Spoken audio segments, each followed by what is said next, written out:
नमस्कार दोस्तों, आप देख रहे हैं अखबार वाले। दोस्तों, रक्षा एक ऐसा क्षेत्र है जहां कोई भी देश कॉम्प्रोमाइज करने के लिए तैयार नहीं होता। वह अपनी रक्षा शक्ति को बढ़ाने के लिए खूब पैसा बहाते हैं, खास करके जब आपके पड़ोसी तकनीक के मामले में आगे बढ़ रहे हों और सिर्फ तकनीक की मदद से वह आप पर आंख दिखाते आए हों। तो ऐसे में आपके लिए भी यह आवश्यक हो जाता है कि आप भी तकनीक के मामले में अपनी शक्ति को बढ़ाएं। ऐसा नहीं करने पर हो सकता है कि ताकतवर देश आप पर आक्रमण कर दे। इसी चीज को देखते हुए भारत अपनी तकनीकी क्षमता को लगातार बढ़ा रहा है। भारत के पास आज के युग में कई बड़े बड़े हथियार मौजूद हैं, लेकिन जहां बात ड्रोन और एयरक्राफ्ट की आती है तो भारत थोड़ा पीछे हो जाता है। लेकिन पिछले कुछ दशकों में देखा गया है कि भारत भी इन दोनों क्षेत्रों में तेजी से काम कर रहा है। भारत का प्रयास है कि अब हर क्षेत्र में वह आत्मनिर्भर बने, क्योंकि कोई नहीं जानता कौन सा देश मुसीबत पड़ने पर पलटवार कर दे। इतना ही नहीं, आत्मनिर्भर बनने का एक फायदा और भी है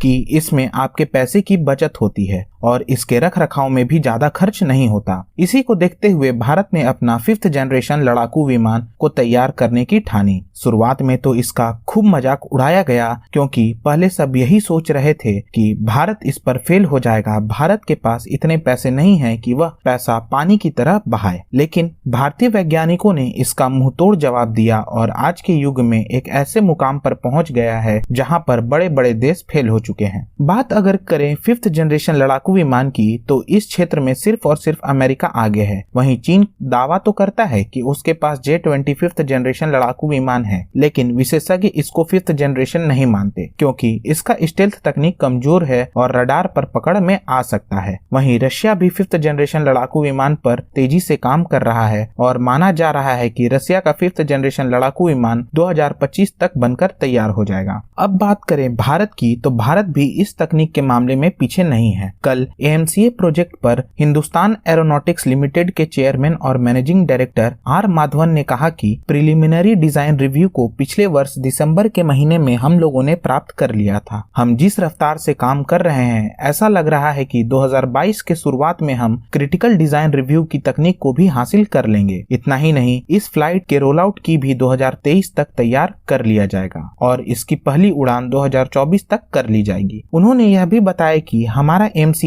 एक 5th जनरेशन लड़ाकू विमान नहीं बल्कि 5.5 जनरेशन लड़ाकू विमान होने जा रहा है, जो कि इलेक्ट्रॉनिक वारफेयर युद्ध लड़ने में भी सक्षम होगा। दोस्तों, भले ही एयरक्राफ्ट के मामले में भारत ने देर की हो, लेकिन अब इसके काम बहुत जोर शोर से चल रहे हैं। इतना ही नहीं, AMCA की चर्चा आज पूरी दुनिया में हो रही है। यूरोपीय संघ भी भारत की तारीफ कर रहे हैं। AMCA पर उपलब्धि का झटका चीन को लगा है, क्योंकि चीन ने एक समय इस प्रोजेक्ट पर भारत का जमकर मजाक उड़ाया था, लेकिन आज हमारे वैज्ञानिकों ने इस पर काम कर अपनी शक्ति को दिखाया है और हमें भारतीय होने पर गर्व महसूस करवाया है। हालांकि इन सब पर आपकी क्या राय है, अपनी प्रतिक्रिया कमेंट में जरूर दें। वीडियो पसंद आई है तो लाइक करें, शेयर करें और सब्सक्राइब करें। धन्यवाद।